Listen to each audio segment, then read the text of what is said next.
Entre a terra e o céu, capítulo 29, ante a reencarnação. No nosso último encontro, nós vimos no capítulo 28 o retorno. Júlio foi entregue a Zulmira por Odila. Júlio que carrega com ele uma ferida na fenda glótica por um ato impensado lá atrás. Então, Júlio vem em busca de equilíbrio, de equilibrar o perispírito, né? O perispírito dele está ferido, e essa ferida ele somente vai conseguir reparar aonde? Na carne, porque foi na carne que ela foi contraída. Então, é pertinente que ele venha aos poucos tentando aí se reequilibrar. Então, no último capítulo, foi dito, né, que não seria essa encarnação de Júlio, não necessitava de estudiosos para ajudá-lo, para poder separar, para poder fazer uma encarnação mais elaborada, porque Júlio viria de uma forma rápida, né? Infelizmente, ele não poderia permanecer na Terra por muito tempo, embora nele existiria a vontade de permanecer por mais tempo. Então, Júlio foi entregue, né? A Zulmira, ele já encontra-se ligado a ela, e nós vamos agora continuar o capítulo 29, que vai nos dizer, ainda antes, né, do nascimento, ante a reencarnação. Então, André Luiz inicia-se dizendo que na noite imediata, ou seja, na noite seguinte, atendendo à solicitação de Hilário, eles retornaram até a casa do ferroviário, até a casa de quem? De Amaro. E ele fala que eles entram respeitosamente no quarto em que Odila os recebeu ali, contente e gentil. Tudo lhes parecia desdobrar-se com segurança. Júlio dormia. Então, veja bem, o estado de Júlio agora já era bem diferente, né? Júlio, que o tempo inteiro resmungava pela dor, né, dessa ferida que trazia no perispírito, quando ele veio em viagem para se ligar a Zulmira, ele ainda teve alguns resmungos, mas ao adentrar na casa de Amaro, tudo se acalmou, como se ele tivesse tomado um anestésico, né? Ou seja, ele vibrou, teve afinidade com o quê? Com aquela energia que ali se encontrava e que ele estava muito mais próximo, né? Que era, então, a matéria. Então, Júlio, nesse momento, dormia ligado a Zulmira. Não mais acordada, informou a guardiã feliz. Tinha a impressão de que o reencarnante desapareceria pouco a pouco na constituição orgânica de Zulmira, como se a futura mãe fosse um filtro miraculoso a absorvê-lo. Então, ou seja, Júlio, que na noite anterior tinha sido ligado a Zulmira, cada dia que passava, ele se tornava ainda mais pequenino e ainda mais afinado na visão espiritual. Ele estava, cada dia que se passava, se fundindo ainda mais a Zulmira, né? A genitora desencarnada, Odila, mostrava-se satisfeita e esperançosa. Preferia ver o filho confiado ao sono profundo. As aflições e os gemidos dele lhe haviam dilacerado o coração. O renascimento, por esse motivo, representava uma bênção para as inquietantes responsabilidades maternais de que se via detentora. Observamos que Júlio se caracterizava por enorme diferença. O corpo sutil do menino denotava a espantosa transformação. Adelgaçara-se, ou seja, né, reduziu-se de maneira surpreendente. Né? Então, o que nós acabamos de dizer. Quando André Luiz os deixou, ele estava de uma forma, de um dia para o outro já estava completamente diferente. Tive a ideia de que ele e Zulmira, alma com alma, se fundiam um no outro. A moça ganhara em plenitude física e vivacidade espiritual, quanto perdia o menino na apresentação exterior. Júlio adormecera aliviado, ao passo que a jovem senhora demonstrava admirável despertamento para a vida. a segunda esposa de Amaro, modificara-se de modo sensível. Então, à medida que Júlio desaparecia, ao contrário, Zulmira ficava mais, vamos dizer assim, com uma energia mais viva. E isso é muito pertinente das mulheres grávidas, né? Dá uma olhada, uma hora, observa, para vocês verem como que uma mulher grávida, você parece que encontra nela mais energias. Pelo menos eu consigo visualizar assim, né? Eu consegui visualizar uma vez uma grávida, e eu não sou de visualizar isso, não, é muito difícil, sabe? Porque não faz parte da minha mediunidade, né? Mas eu uma vez consegui visualizar uma grávida que me chamou a atenção. Ela passou por mim e eu parei para poder observar, né? Ela emitia luz, a coisa mais interessante. Nós sabemos que em volta, né, do nosso corpo físico, né, junto do nosso corpo espiritual, existe a nossa áurea, né? A nossa luz. Cada um de nós temos uma luz pertinente ao estado de desenvolvimento que cada um se encontra. Né? Para vocês terem ideia, a aura de Jesus Cristo, ela brilhava tanto, ela irradiava tanta luz, né? Quando passou pela Terra, que você conseguia detectar Jesus a 5 quilômetros de distância. Veja bem, né? Ele já conseguia contaminar o ambiente com a sua energia a 5 quilômetros de distância, né? E nós, a nossa aura, geralmente, né? Eu acho que se for um dedo, né? Se for um dedinho em volta de nós, eu acho que já está até muito, né? E essa grávida estava bem latente, né? Bem viva. Então, você vê que o cabelo fica muito mais bonito. Tem a questão hormonal? Tem, mas também tem a questão espiritual, né? Ela está ali irradiando uma energia que é de um estado de exceção, né? Então, a mesma coisa acontecia aqui com Zulmira, né? À medida que Júlio ia diminuindo, ia ficando opaco, ia sumindo ali, e, né, ia afinando, filetando, ela irradiava um pouco mais, e isso né, André falou que dava para ver, né? Ela tinha se modificado sensivelmente.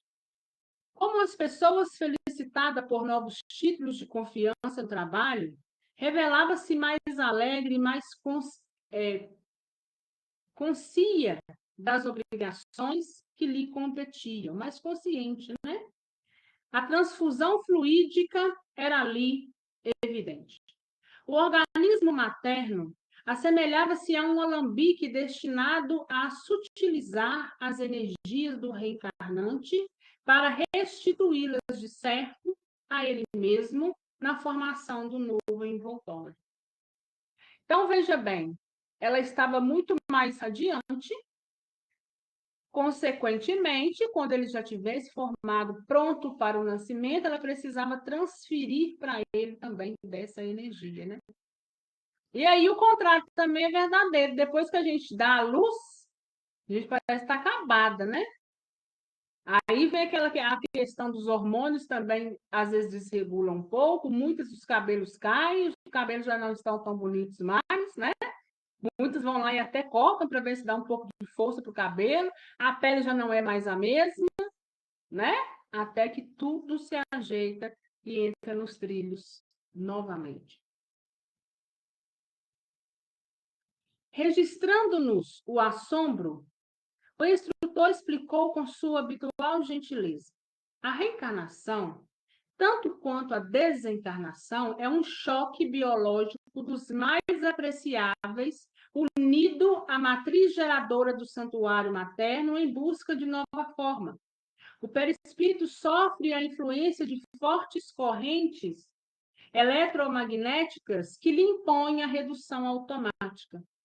Constituído à base de princípios químicos semelhantes em suas propriedades ao hidrogênio, a se expressarem através de moléculas significativamente distanciadas umas das outras, quando ligada ao centro genésico feminino, experimenta expressiva concentração à maneira do indumento de carne sobre carga elétrica de elevado poder. Observa-se, então, a redução volumétrica do veículo sutil pela diminuição dos espaços intermoleculares. Toda matéria que não serve ao trabalho fundamental de refundição da forma é devolvida ao plano eterial, oferecendo-nos o perispírito esse aspecto de desgaste ou de maior fluidez. Então, toda a energia que é necessária para essa formação, né, desse novo ser, desse feto, nos é concedida. E aquilo que é aquela que está em excesso também, ela é devolvida.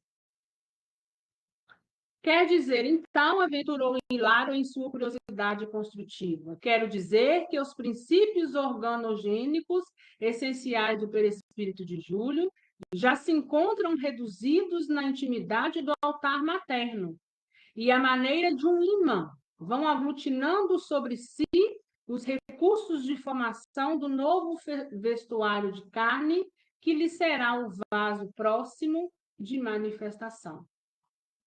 E a forma a refazer-se sobre nossos olhos? Inquiriu meu colega espantado. Está em ativo processo de dissolução. Então, o Hilário estava perguntando, né?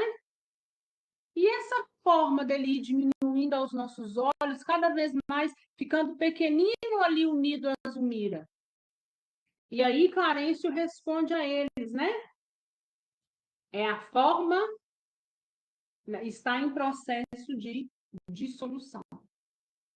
Mas veja bem, esse processo de dissolução, né, ele vai sumindo no ponto de vista de quem está vendo espiritualmente. Ele está deixando o lado espiritual para ir ressurgir no material, né? Quando a gente faz o ultrassom, às vezes, por alguma precaução ou por alguma razão, precisa fazer o ultrassom antes dos 3 meses, né? Mas a ciência já sabe tudo o que acontece no feto, com o feto, né? Desde quando ainda não é feto, né?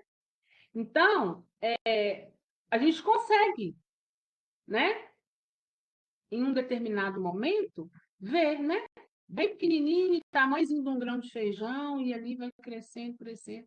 Então, ele vai saindo, né? Vai deixando o lado espiritual, né? E vai ressurgindo, formando um lado material, tendo aí todos os recursos necessários, né? Recursos físicos do nosso corpo e recursos espirituais, para que então esse crescimento aconteça da forma que precisa acontecer.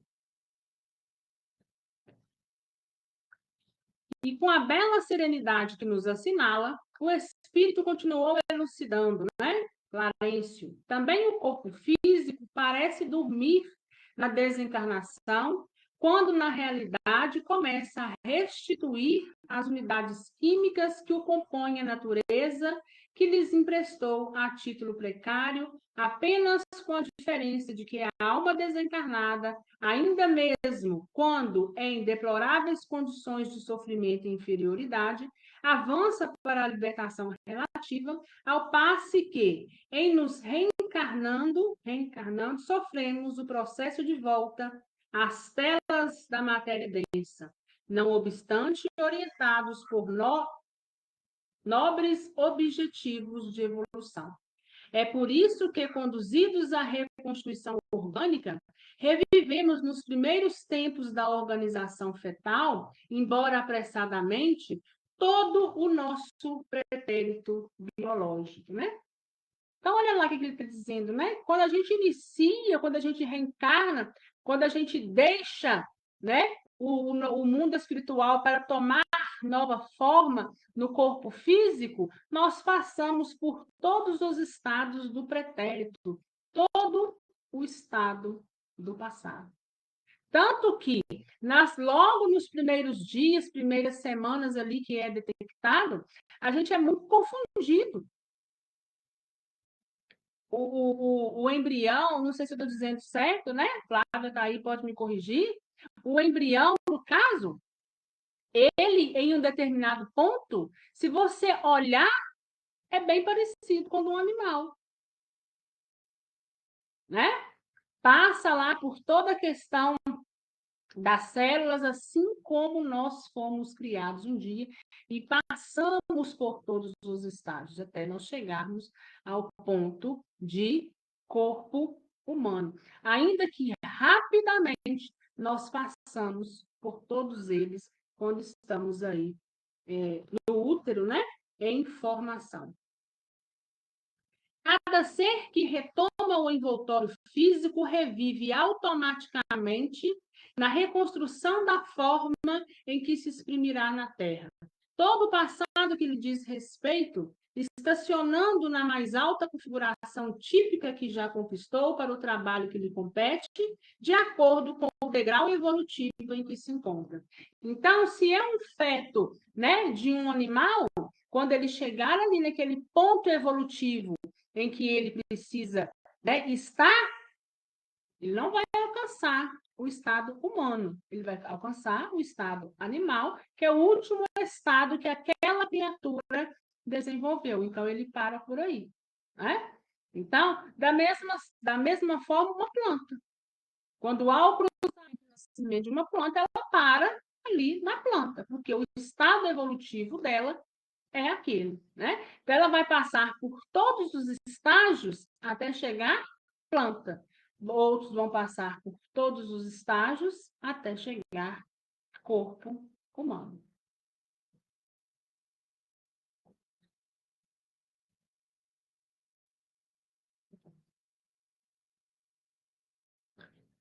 A maneira simples pela qual Clarencio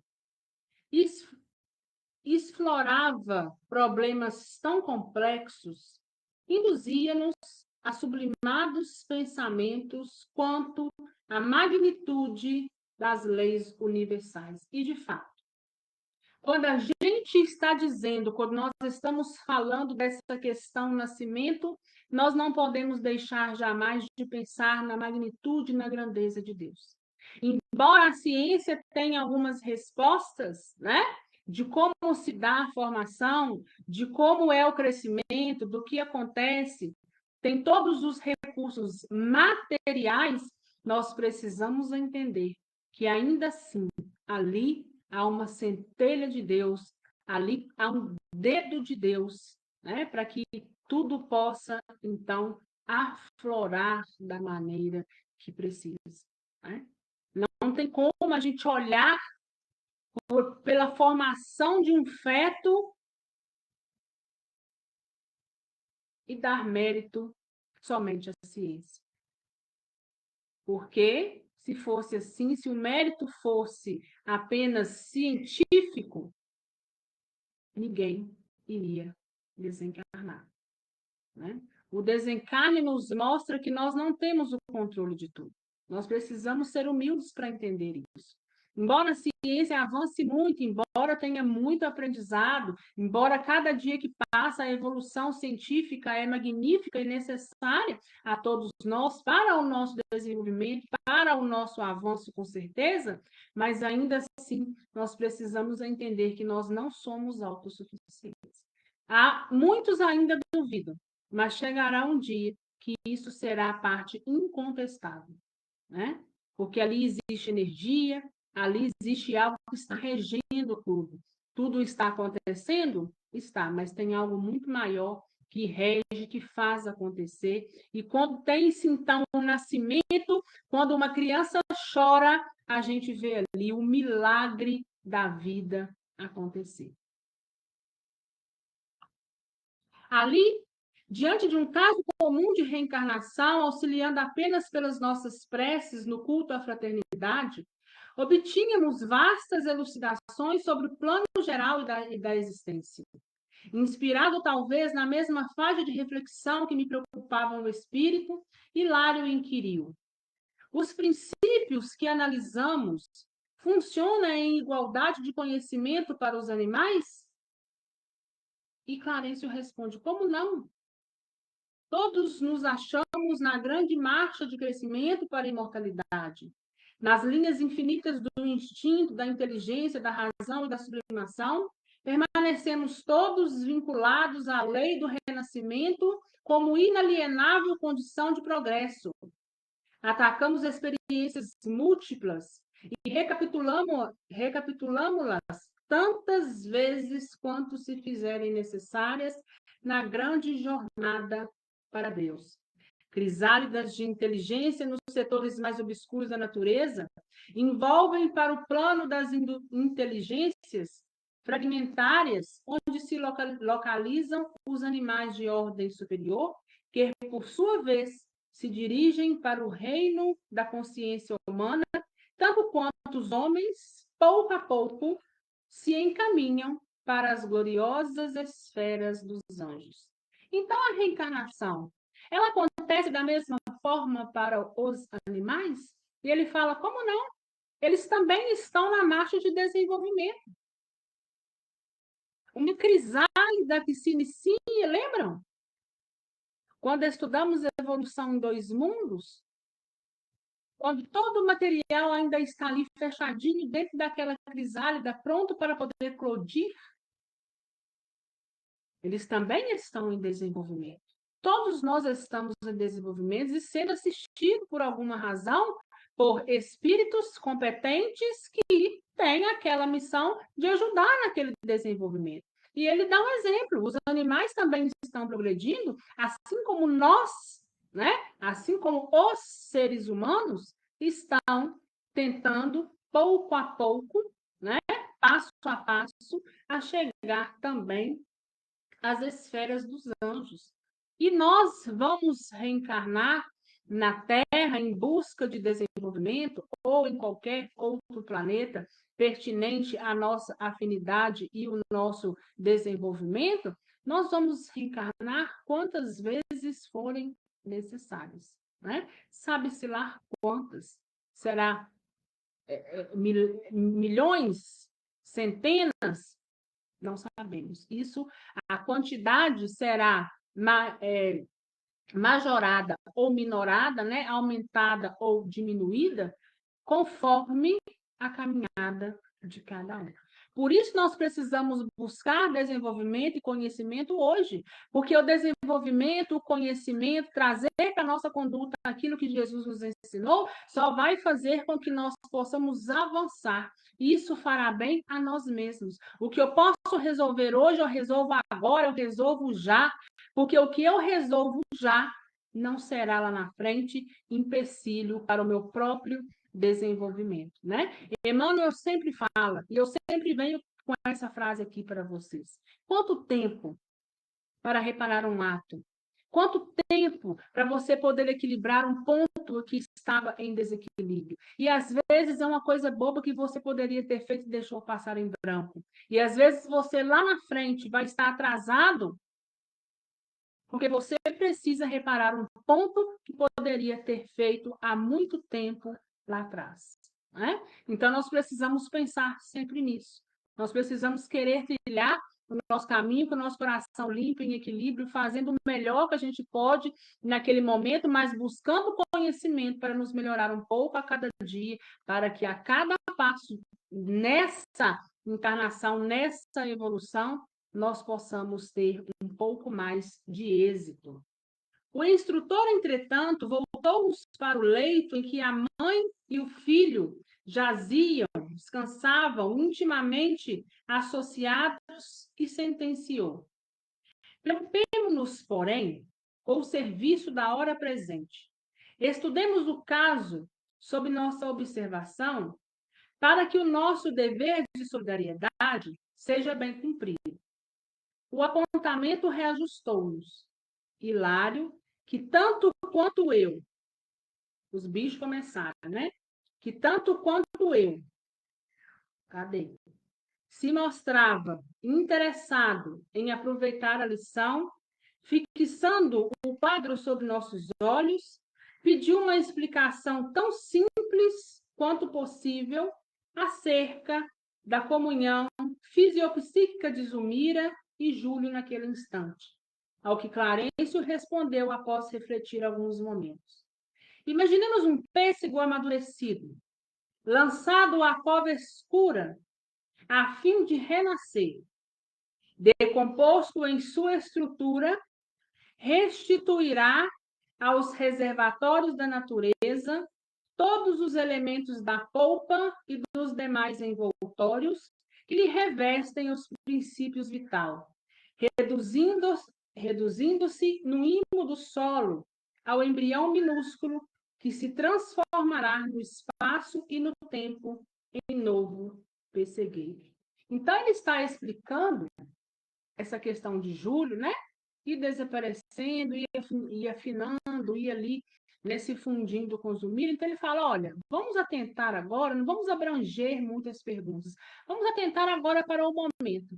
Para que vocês possam entender com mais exatidão, vamos fazer o seguinte, vamos pensar num pêssego, em que é lançado numa cova, não é assim que a gente faz para poder plantar uma árvore, seja árvore frutífera ou não. Então, a gente coloca ali, agora ele fala na frutífera, no caso do pêssego, né? Quando você coloca o pêssego naquela cova, se ele está com carne, a tendência é o quê? Aquela carne se decompor. Porque o que é necessário, o que precisa, é o quê? É necessário a semente, né? Essa semente, esse fruto, depois de devolvido tudo para a terra, a terra absorve essa semente e se transformará em um novo pessegueiro. Mesma coisa é Júlio, né? Ele estava ali com todo o envoltório, desaparecia aos poucos, porque precisava só daquela essência, daquela semente. E aí sim ele voltaria a frutificar, ou seja, a ter novo corpo físico para poder, então, experimentar as oportunidades que ele necessitava para, então, o seu equilíbrio. O ensinamento não podia ser mais lógico, mais preciso. Então, por isso, acrescentou Hilário, estudioso, é que as crianças desencarnadas reclamam um período de tempo mais ou menos longo para demonstrarem crescimento mental, como ocorre na existência comum. Isso ocorre com a maioria, informou o ministro, de vez que há exceções na regra. Em muitas circunstâncias, semelhante imposição não existe. Então, olha lá, ele está dizendo o seguinte, então é por isso que muitas crianças desencarnadas, elas também precisam de tempo. Para o quê? Para desenvolver a mente. Se elas chegam na criança, a vida não continua de onde nós paramos? Então, elas chegam lá com aquela mente infantil e demanda tempo para que essa mente possa ser desenvolvida, né? E Hilário está fazendo essas ponderações e Clarence está dizendo que isso acontece com a maioria. Só que há exceções na regra. Né? Está dizendo que em muitas circunstâncias, semelhante imposição também não existe. Né? Então, ou seja, quando a gente encontra ali um espírito que tem uma preparação, uma evolução um pouco mais avançada, né? A mente é recobrada mais rápido que aquele que está em um ponto de desenvolvimento, mas um pouco mais, não atrasado, mas atrás em relação aos demais. Quando a mente já desenvolveu certas qualidades, aprimorando-se em mais altos degraus de sublimação espiritual, pode arrojar de si mesmo os elementos indispensáveis à composição dos veículos de exteriorização que se necessitem em planos que lhes sejam inferiores. Então, ou seja, quando eu tenho o conhecimento, quando um dia eu já busquei e já consegui, já adquiri um determinado ensinamento e conhecimento, eu estou um pouco mais adiantado, eu encontro em mim mesmo os recursos para que a minha mente possa, então, ser amadurecida. Nesses casos, o espírito já domina plenamente as leis de aglutinação da matéria no campo de luta que nos é conhecido e, por esse motivo, governa o fenômeno da própria reencarnação sem subordinar-se a ele. Fitávamos, olhávamos o semblante calmo de Zulmira e respirava sereno e feliz. O problema de Júlio, no entanto, considerei afigurar-se-nos bastante doloroso. Doloroso, mas educativo, quanto o de milhares de criaturas cada dia na Terra, ponderou Clarencio. Né? Então, quando a gente olha para a situação de Júlio, que foi lá atrás, lá no passado, um suicida, que agora está voltando no intuito de purificar o seu perispírito, de reequilibrar. É doloroso? Sim, mas é necessário. Só que Clarencio lembra, assim como em todos nós. Porque, às vezes, o que eu tenho em mim a reparar não é algo que venha do suicídio, mas é algo doloroso que um dia eu contraí para mim mesmo, que um dia eu coloquei no meu caminho. Porque todos nós que estamos nessa terra ainda de expiação e provas, nós somos espíritos errantes. Nós ainda temos em nós muita imperfeição. Então, nós precisamos buscar esse equilíbrio. Se nós somos errantes, nós precisamos reparar muitas coisas.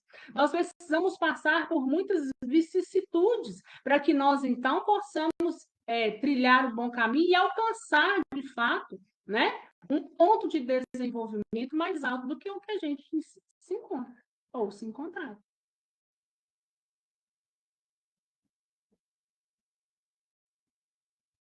Nosso companheiro, vencido e enfermo em razão de compromissos adquiridos na carne encontrará caminho ao próprio reajuste. E a questão da hereditariedade? Indagou o meu companheiro reverente, indagou Hilário.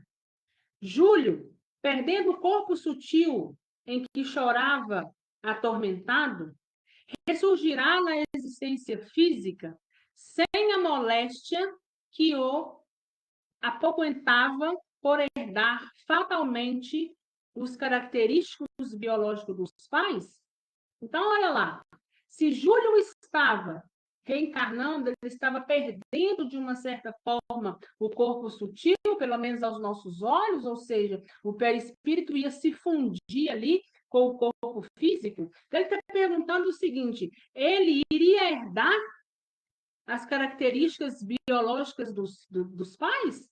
Ainda que ele veio enfermo, estava ali com aquela deficiência, então o orientador sorriu de maneira expressiva e asseverou: a hereditariedade, qual é aceita nos conhecimentos científicos do mundo, tem os seus limites.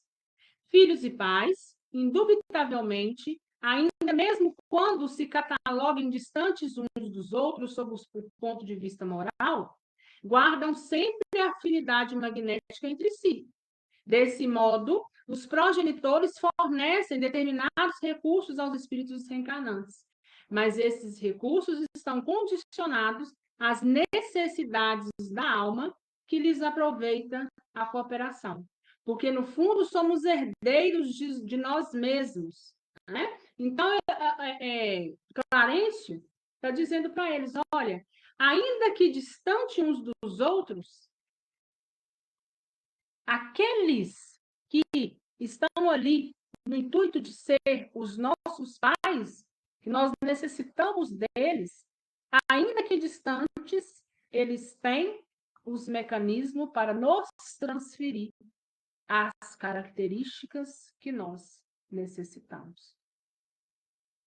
Assimilamos energias de nossos pais terrestres na medida de nossas qualidades boas ou más, para o destino enobrecido ou torturado a que fazemos jus, pelas nossas conquistas ou débitos que voltam à terra conosco, emergindo de nossas anteriores experiências. Somos então levados a crer que Júlio transportará consigo a enfermidade que sofria em nosso plano, à maneira de alguém que, em se mudando de domicílio, não modifica o quadro orgânico. Assim observou Hilário. Né?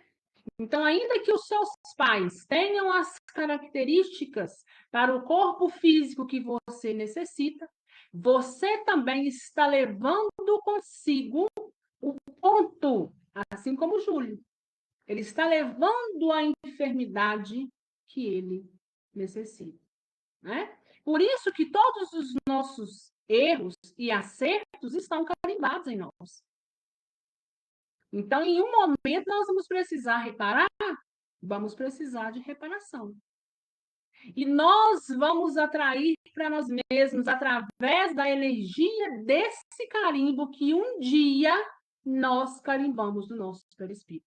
Assim como as coisas boas vão nos achar, por essa irradiação de coisas boas que está em nós, as coisas que a gente errou, onde a gente caiu e onde a gente precisa reparar, também está intrínseco em cada um de nós, e nós vamos levando conosco, até que então nós possamos ter arrependido, reparado, expiado, né? Expiado com precisão, tantas vezes quando for necessário, para poder expurgar, jogar para fora aquilo que a gente não deveria um dia ter ingerido, ou seja, ter colocado em nós de alguma forma, por algum motivo ou por alguma razão. E Hilário fala, e Clarencio fala para Hilário isso mesmo. O problema é de natureza espiritual. Durante a gravidez de Zulmira, a mente de Júlio permanecerá associada à mente materna, influenciando, como é justo, a formação do embrião. Todo o cosmos celular do novo organismo estará impregnado pelas forças do pensamento enfermiço de nosso irmão que regressa ao mundo. Assim sendo, Júlio renascerá com as deficiências que ainda é portador, embora favorecido pelo material genético que recolherá dos pais nos limites da lei de herança para a constituição do nosso envoltório. Depois de breve pausa, concluiu: como vemos, na mente reside o comando, a consciência traça o destino, o corpo reflete a alma. Toda agregação de matéria obedece a impulsos do espírito. Nossos pensamentos fabricam as formas de que nos utilizamos na vida.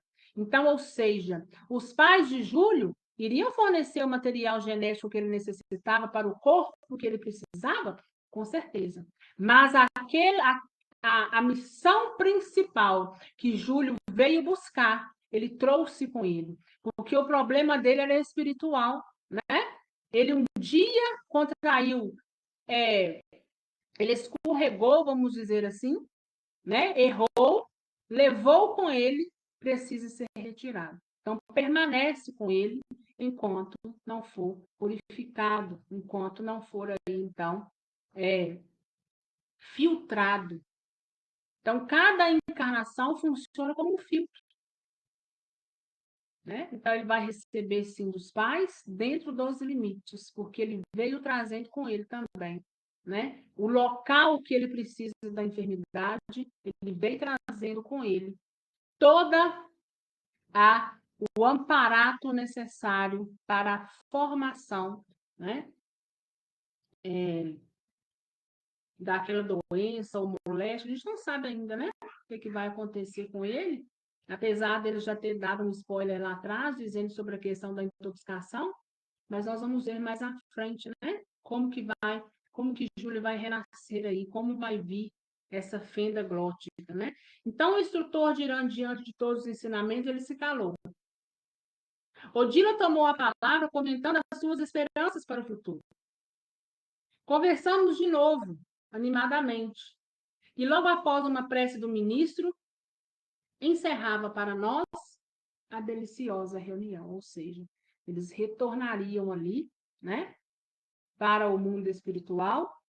A noite já se findava e Odila estava lá, incessante. Quantas mães não estão a postos nesse momento na Terra, observando os filhos que estão reencarnando por alguma necessidade? E aí a gente vê o quão sublime também é o amor de mãe.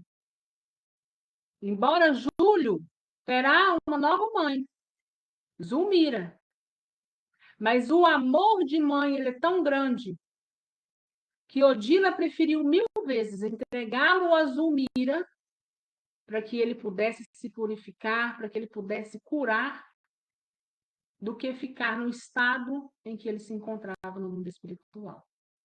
Ela entendeu que os filhos não são nossos, apesar do grande amor que nós nutrimos por cada um.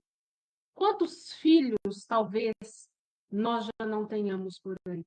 Quantos nós não já ajudamos a estar na Terra e quantos já não nos ajudaram também a estar aqui, assim como os nossos pais nos ajudaram nessa encarnação.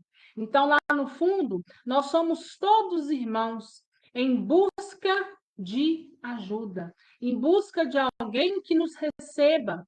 E, embora muitos daqueles que estão para nos receber tenham pendências para conosco, mas ainda assim nós precisamos ter o aceite, né? Assim como teve Zulmira, aceitou de prontidão para que vingue a nossa encarnação, para que nós possamos, então, chegar vitoriosos na hora do desencarne, né? Para chegarmos vitoriosos, nós precisamos passar pela Terra, pela encarnação, no nosso caso hoje, né? Passando aí pela Terra, buscando a solução para cada um de nós, porque cada caso é um caso, cada um busca reparação em um campo. Ambas as reparações, as expiações são dolorosas, são doídas, né? Umas para uns são mais, outras são menos, mas uma coisa a gente sabe, todos nós, quando viemos passar por uma encarnação, nós primeiro nos preparamos para nos sentirmos fortes diante da prova e para, quem sabe, não sucumbi-las, né? Nós não vamos desistir da nossa prova. Ainda que enquanto nós estávamos lá, traçando o nosso projeto, era de um jeito, quando chega na carne é de outro, completamente diferente. Mas ainda assim, nós vamos continuar trilhando sempre o bom caminho, ainda que precisamos continuar a luta feridos.